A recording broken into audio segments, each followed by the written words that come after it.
most people, the name Switzerland creates visions of snow-capped mountains soaring to the heavens, deep blue lakes, and small villages clinging to the side of the steeply sloping valleys. All these things are, of course, true, and much more besides. For Switzerland operates an amazingly sophisticated transport system. It brings the traveller efficiently to either business or leisure destinations by one or more of the many and varied forms of transportation this country has to offer. To achieve this, the mountains, valleys and lakes have been conquered in magnificent style by the ingenuity and imagination of engineers and of many of the nations, including the French and British.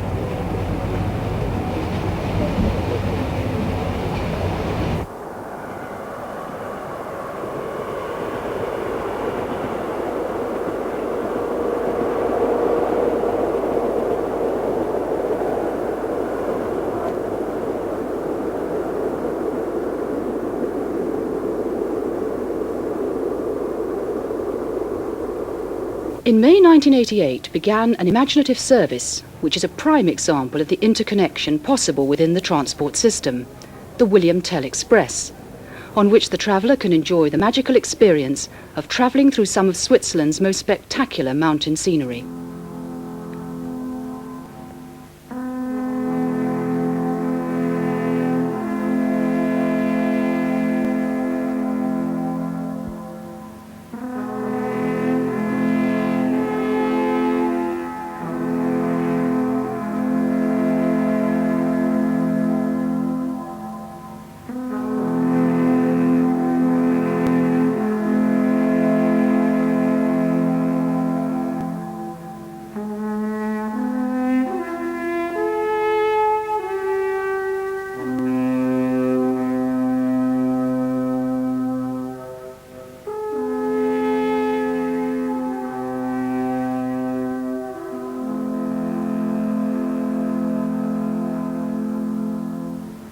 The journey commences in the medieval city of Lucerne, in the heart of central Switzerland.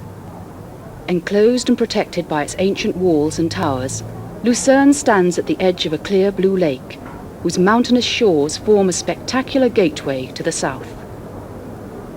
Our travels will take us across the lake, through the mountains and south, to the far-off borders of Italy and the equally splendid cities of Legano and Lugano.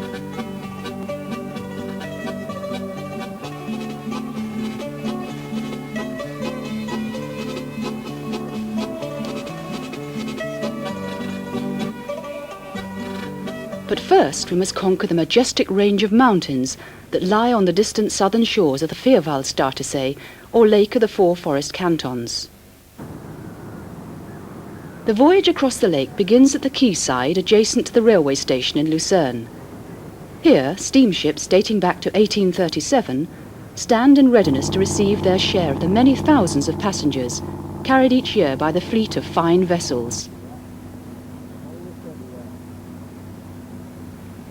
It was Friedrich Nuhr who was first responsible for the introduction of paddle steamers onto the lake, the Stadt Lucerne being the first to make the journey between Lucerne and Fluellen at the southernmost point of this series of long, twisting lakes. This coincided with the opening of the Gotthard Pass over the Alps and formed the now vital north-to-south link across Switzerland. In the early days of their operation, the ships carried merchandise and mail from northern Europe, which arrived in Lucerne from Basel by stagecoach. Today the ships carry mostly passenger traffic and tourists, who come to marvel at this form of transport evocative of the 19th century. The 24-mile journey takes a little over 3 hours. The thoughtful pace of these majestic vessels lulls the passengers into a state of peaceful relaxation, whilst the magnificent scenery stimulates the mind.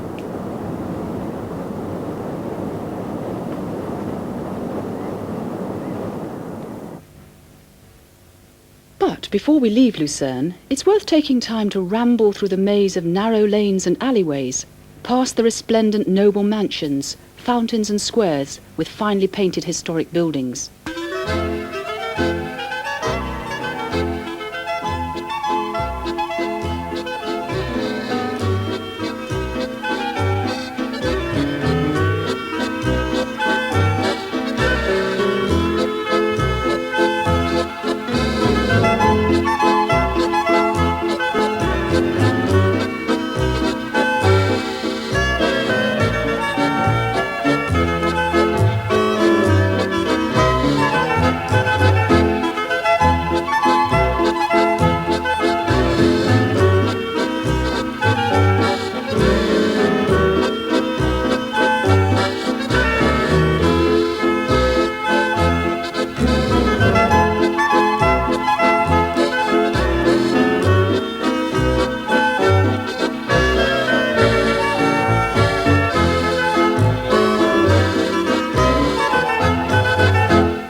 The landmark of the city is the Kapelbrücke, or Chapel Bridge, spanning the River Reuss. At its centre stands the Wasserturm, or water tower, constructed in the early 14th century.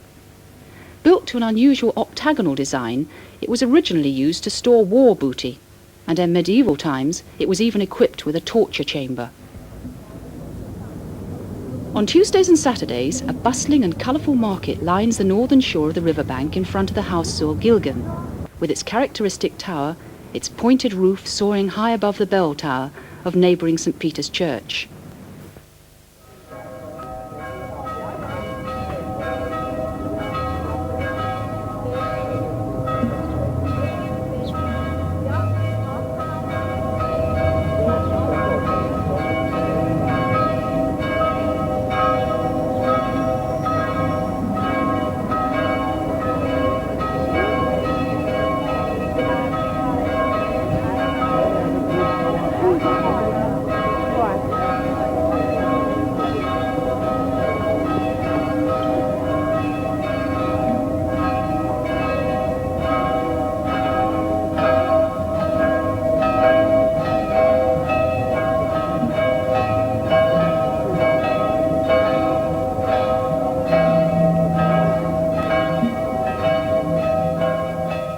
On the opposite bank of the river stands the Jesuit church of St. Franz Xavier, a Baroque construction dating from 1677.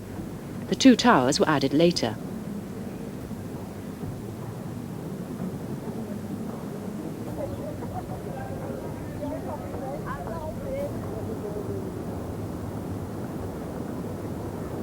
The old city has managed to preserve unaltered its intimate atmosphere, in romantic little squares and beneath shady arches. The absence of motorised traffic provides a safe area for the traveller to wander and admire the thousands of details on buildings, towers and fountains, undisturbed.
The Lake of Lucerne Navigation Company maintains 5 steam vessels in its fleet of ships on regular daily services around the lake. These graceful vessels provide a nostalgic beginning to our journey, which, for the first section at least, remains the same today as it was over 100 years ago.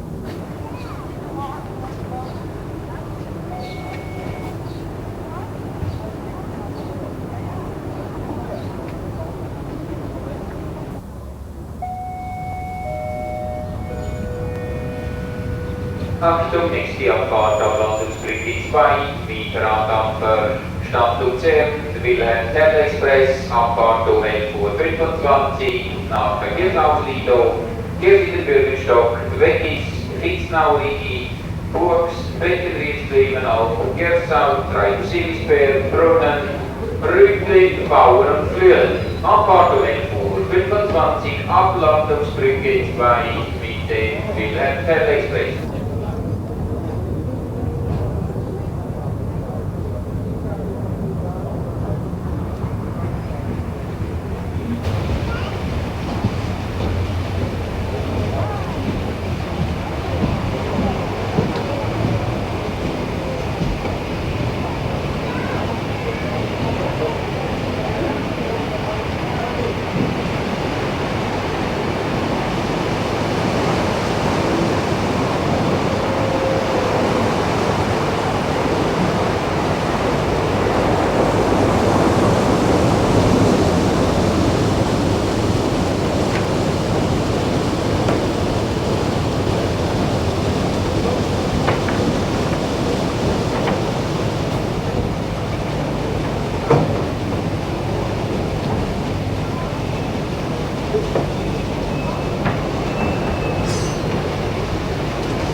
We board the steamer at Pier 2.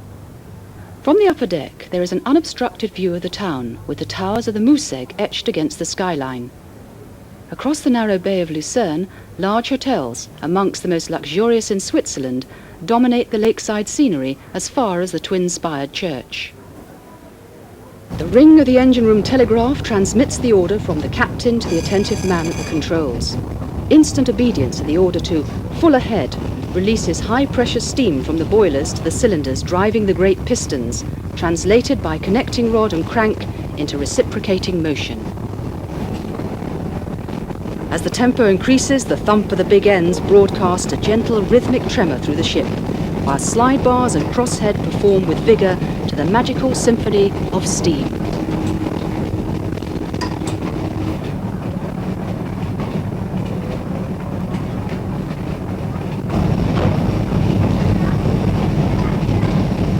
As the paddles thrash at the cool water, we glide gracefully away from the pier and out into the lake.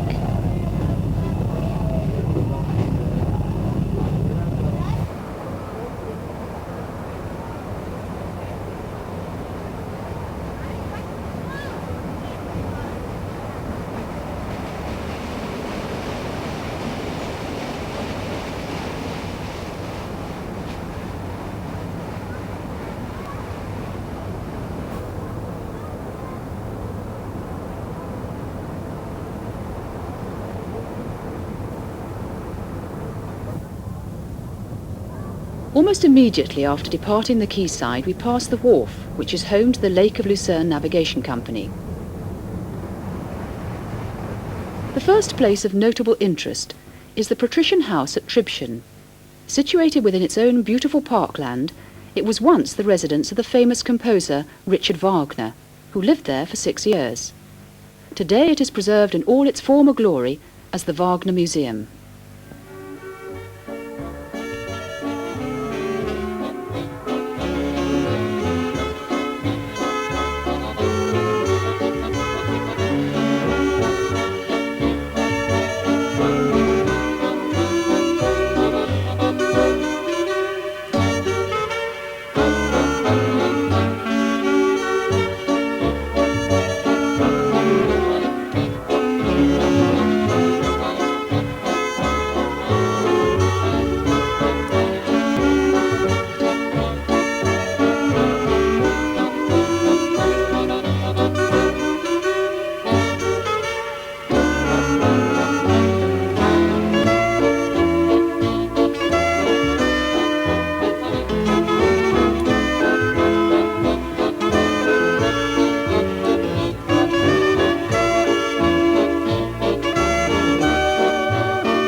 The first stop on our journey is made at the Verkehrshaus Pier. Opened in 1959, the Swiss Transport Museum has become perhaps the most diversified and comprehensive museum in Europe. It depicts the development and importance of traffic on land, sea and in the air.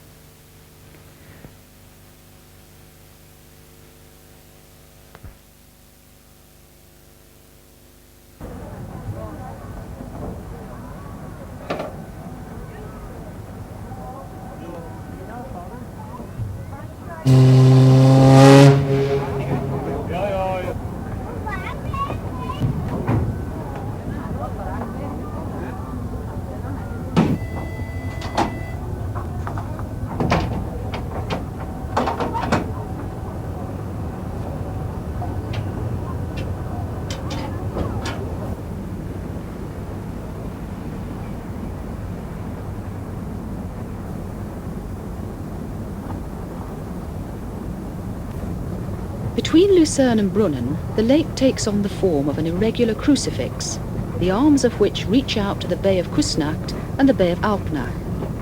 This becomes more apparent as the steamer closes the headland at the Megenhorn. The steamers on their daily voyages crisscross the lake, interconnecting the many small towns and villages, providing a relaxed and steady progression, giving forever changing views of the surrounding countryside.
Mark Twain, a famous American author, travelled widely throughout Switzerland and wrote marvellous stories of his adventures.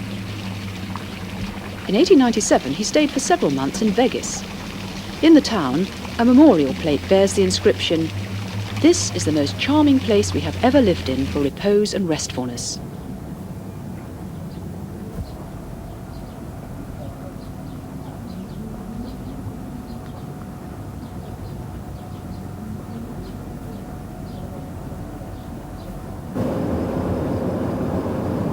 From Vegas, a cable car soars high above the lake to Rigi Kalpad, on the side of the Rigi mountain.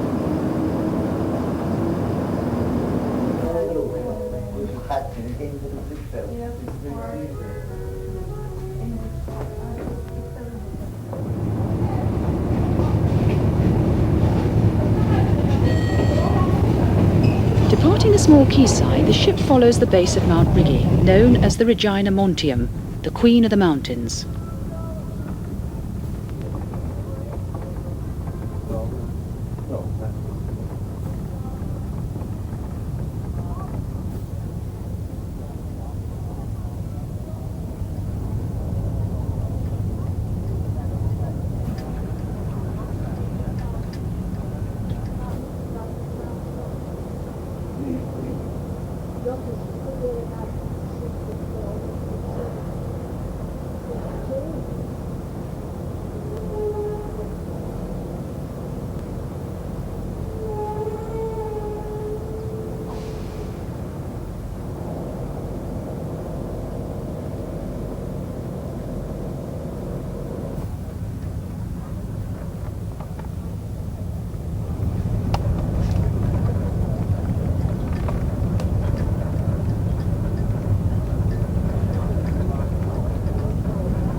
Our next port of call is Wiesnau, the headquarters of Europe's oldest cogwheel railway, the Wiesnau-Rigi Bahn.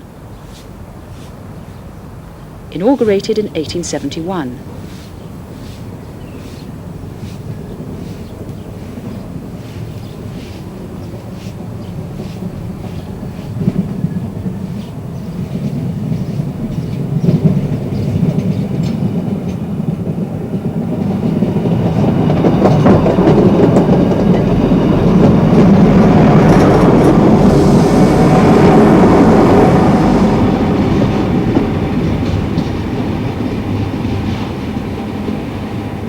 The 6.8-kilometre track climbs to a height of 5,900 feet above sea level at the Rigi Kulm, where on a clear day there's a magnificent panorama of the snow-covered peaks of the Central Alps, stretching away beyond the horizon.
Turning away with the Rigi mountain now at our back, we set a course far across the lake for the small village of Beckenried.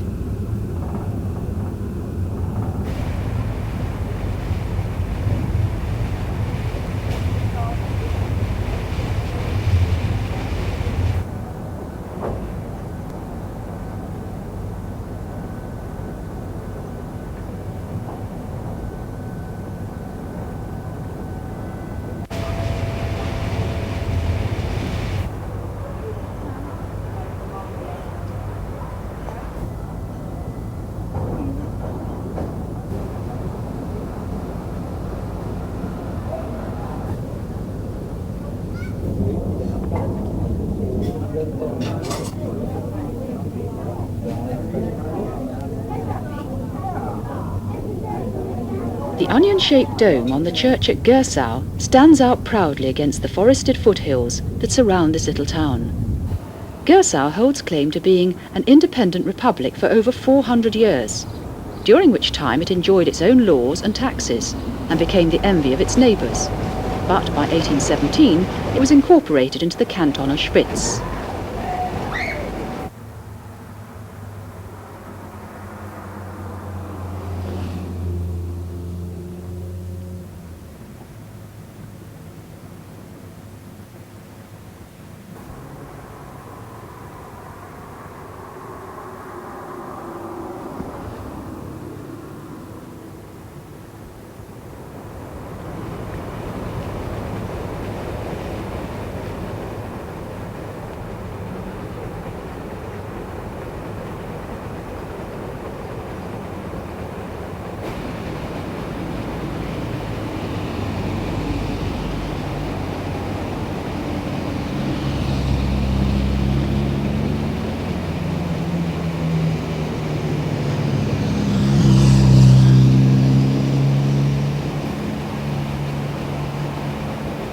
Many landmarks lie along this journey, one of the more ornate being the boatman's house of Trieb. Built originally in 1365 as a shelter from storms, it was destroyed by fire in 1657, but was immediately rebuilt to its original style. One of the largest holiday resorts on the lake is here at Brunnen. Travel a short distance inland and you'll find the town of Schwyz, which gives its name to Switzerland. The famous Axen Road starts at Brunnen and follows a path through tunnels precariously clinging to headlands down to the southern shores of the lake at Fluellen.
As the ship moves away from the quayside at Brunnen, it turns south and faces a long stretch of the Jursee. Here is a Schillerstein, a natural rock formation rising from the water in the form of an obelisk, about 80 feet high. It bears a gold inscription which reads, "To the writer of William Tell, Frederick Schiller, the founder states 1859. This stone heralds the entrance to true William Tell country, and here the shoreline is steeped in history. High above the lake, surrounded by woods, is the famous Rutley Meadow, known as the Cradle of Switzerland, for it was here, in 1307, that the confederates of the three founder cantons met to confirm the everlasting League of 1291. Legend tells of how William Tell, a free farmer from the Schachental, was seized by the bailiff's men for not paying homage to the Emperor Gessler. He was offered an opportunity to save his life when Gessler ordered him to shoot an apple from his son's head. Legend says the arrow pierced the apple through its centre, but still the emperor had him bound and put aboard his boat to be transported to Küsnacht.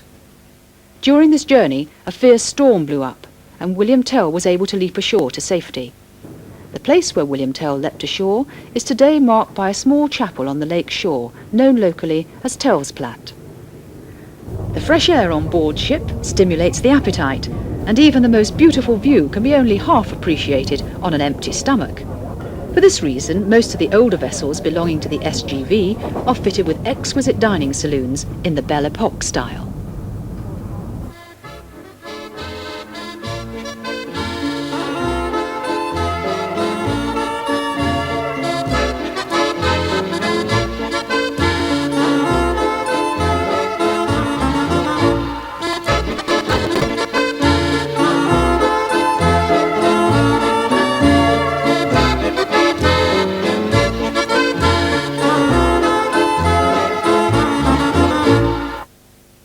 The final stop before Fluellen is Bauen, a small village nestling beneath the mighty cliffs of the Niederbauen mountain.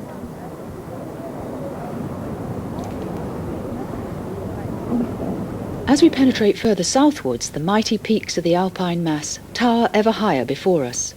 The great mountain barrier that is to be crossed via the Gotthard Pass looms ominous in the distance.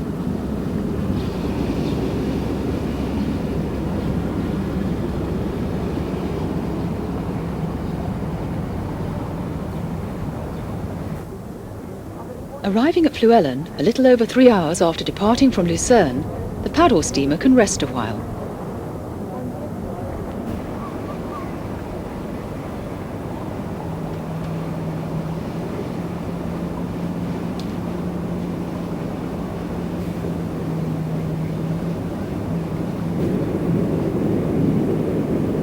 The travellers on the William Tell Express disembark and hurry eagerly over to the railway station, where the train, which will convey us south to the canton of Ticino, sits silently waiting in the sunshine.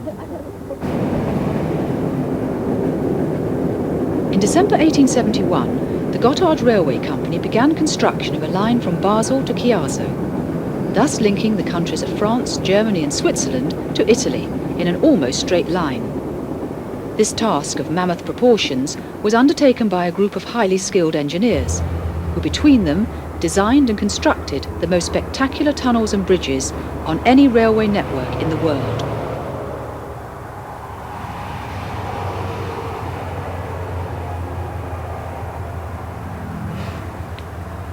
Today, this forms part of the Federal Railway's network, and trains from all over Europe converge on the pass, making the Gotthard the busiest north-south connection across Switzerland.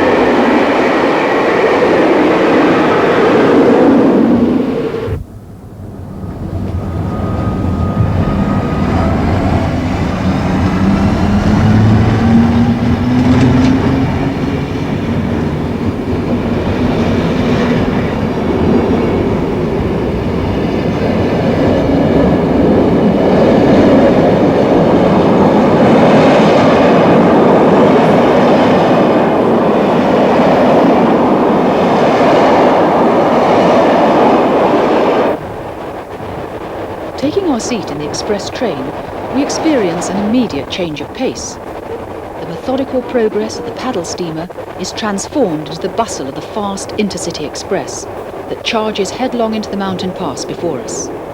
Accelerating across the wide, flat valley floor, we pass Altdorf, Schattdorf and Erstfeld straight as an arrow, a line which the new motorway now follows.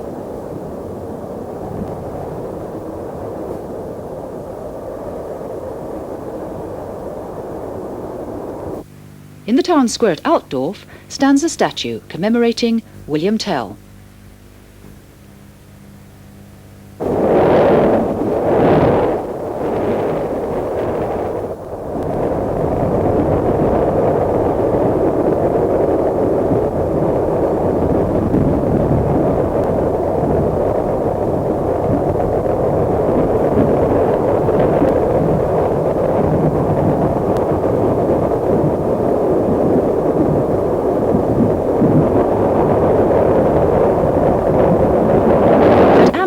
The valley narrows and the mountains close in. Here the engineers in 1871 met their first obstacles. Tunnels and high bridges were the only methods of overcoming the ever-steepening pass, whilst galleries protected the line from rockfalls, torrents and avalanches.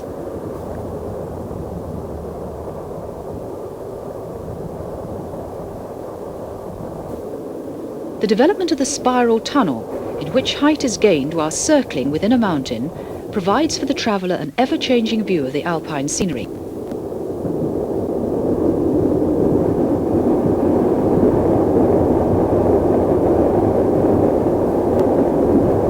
We have to climb so hard at Wassen that we pass the church 3 times on 3 different levels, as we turn first north, then south again, up the valley.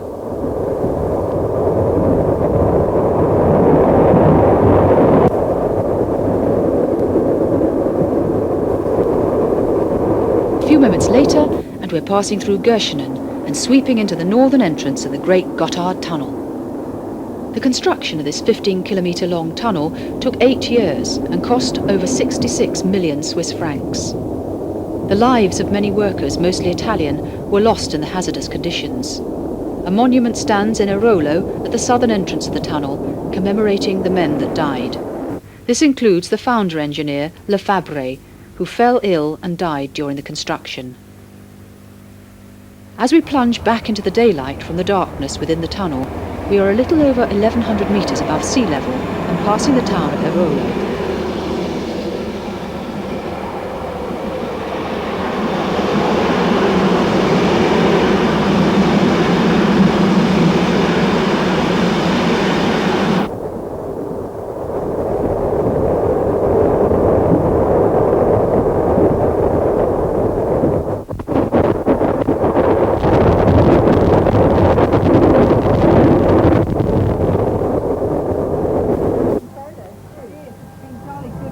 We now experience the crossing of a cultural divide that the mountains of the Gotthard have formed for hundreds of years. To the north, the influence is German and French. To the south, Italian. We've crossed a canton border in the centre of the tunnel, and the landscape we see before us now is that of Ticino, where the great Valley Leventina carries the railway down to the lakeside cities of Lucerne and Legano. The sides of the railway lines become fringed with vineyards, and the village architecture has an unmistakable southern charm. The station names that pass by have that distinct Italian sound. Piotta, Feodo, Gionico, the list is endless.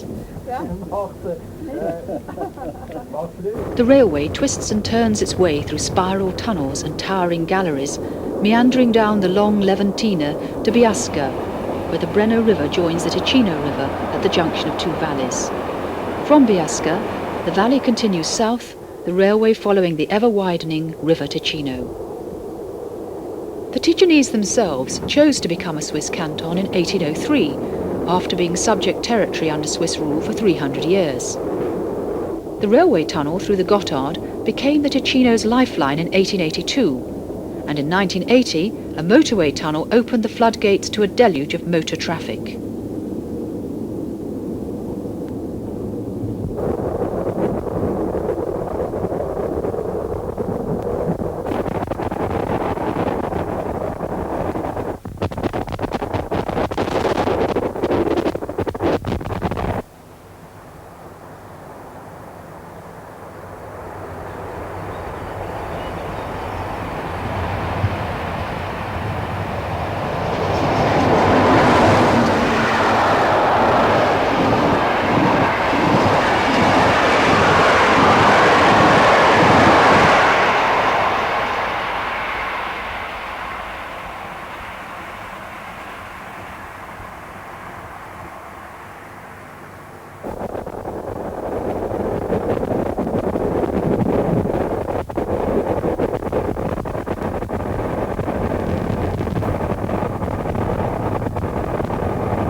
At the end of the Leventina Valley, spurning modern inventions, the three castles of the canton's capital, Bellinzona, still stand guard like ancient sentries at the north-south crossroads.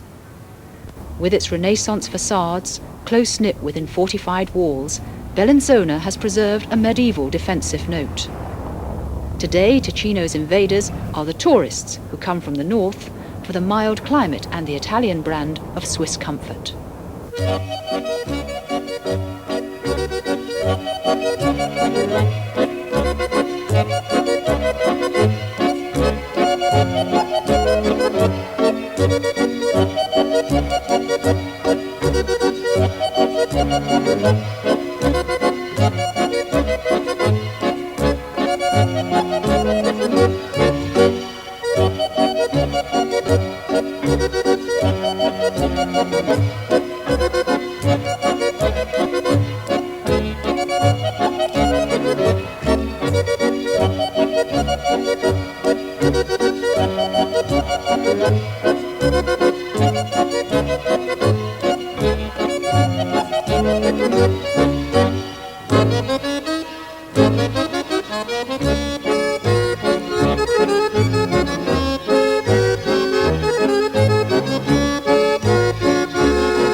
As the William Tell Express arrives at Bellinzona station, a second train stands in readiness to carry the passengers bound for Locarno.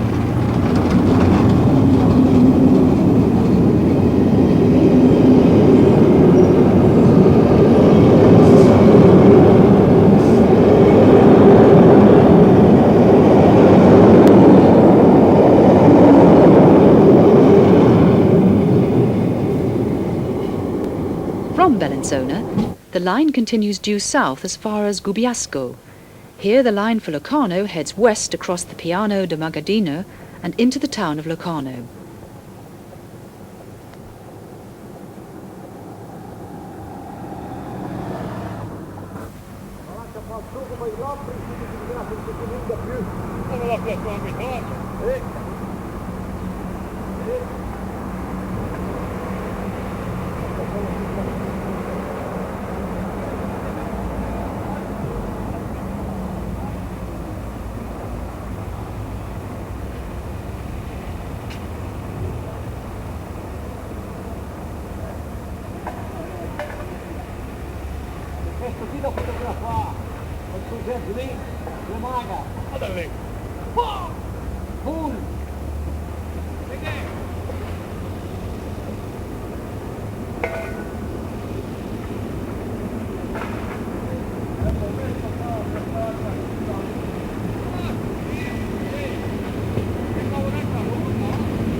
Locarno stands some 120 metres above sea level in an atmosphere and climate comparable to that of the Mediterranean.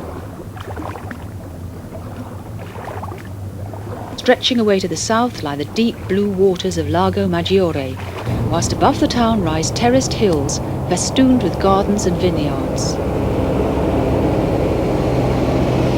Locarno's unusual geographical surroundings enables the visitor to experience the various seasons of the year in less than one day. In the town, spring flowers grow in profusion along the lake promenade, whilst a short journey by funicular and cable car carries us to Gotthard, over 1,300 metres above the town.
Locarno is sheltered from the winds and claims more sunshine hours than any other place in Switzerland.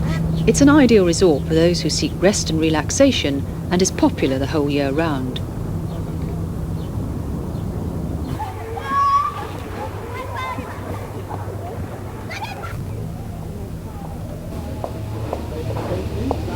narrow, picturesque streets lead down to the piazza and to the promenade along the lake shore, with its tempting cafes where people meet to sit and chat. Under the arcades and in old-world corners, the products of local handicrafts are offered for sale. Whilst galleries specialise in antiques and contemporary art, attractive stores feature the latest fashions.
Not far from the piazza is the Church of San Francesco. The facade, even though it was modified in the Renaissance period, still preserves its 13th century Romanesque character.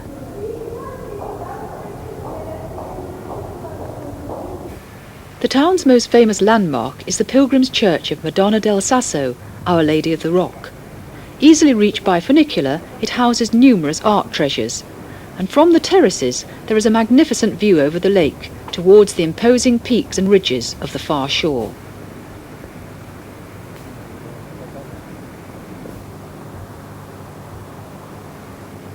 In the valley, everything is green and blooming. Camellias and magnolias, azaleas and oleander, as well as palms and eucalyptus trees.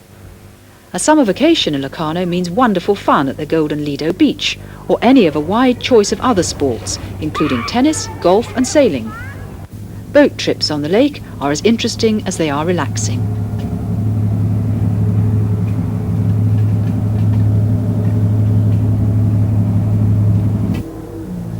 To saunter through the narrow streets is a fascinating experience all the year round. They are full of cultural interest from a Lombardic past. In the castle of the Visconti, the Middle Ages live on in fresco-adorned rooms. An array of glassware dates back to Roman times.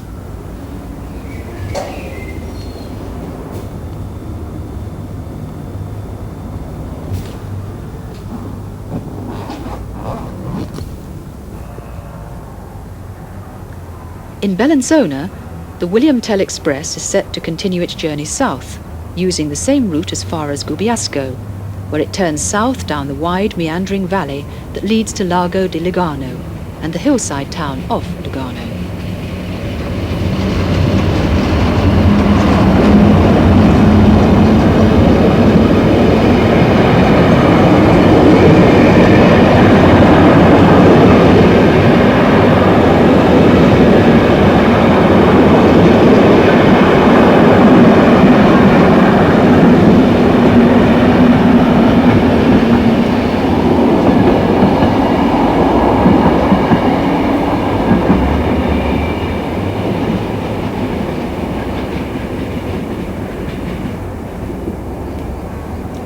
Because of its geographical configuration, Legano has been called the Rio de Janeiro of the old continent. A miniature Rio? To leave it at that is to be totally unfair, for Legano is rich in rare qualities and charm all of its own. The lake of Legano spreads out between the peaks of San Salvatore and Montebrei, shimmering with constantly changing light and colour as season follows season.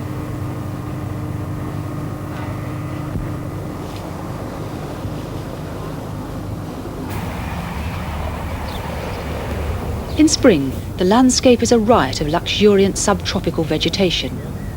Summer brings activity in sports both on and off the lake.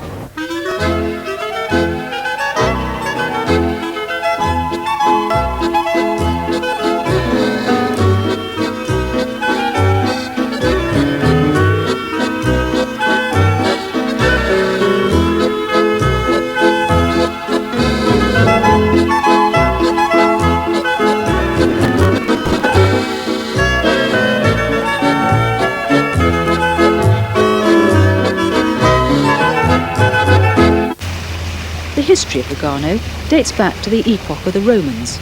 In the Middle Ages, the town was caught up in the furious clashes between Como and Milan. The 19th century saw Lugano take on a distinct identity, and the coming of the railways started the development of a tourist industry.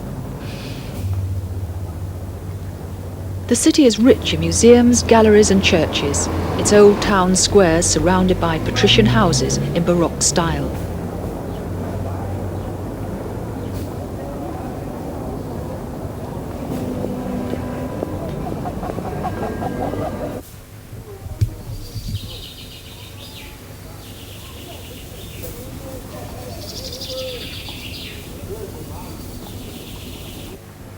To the east of the city stands Montebrae. From Caserate, a funicular climbs to the sun terraces at just over 3,000 feet above sea level. From here you can see a splendid panorama of the Bernese and Valais Alps and the Monte Rosa.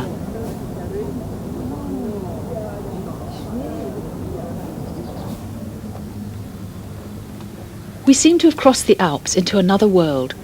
Not only does the William Tell Express link together two different cantons, but two different cultures.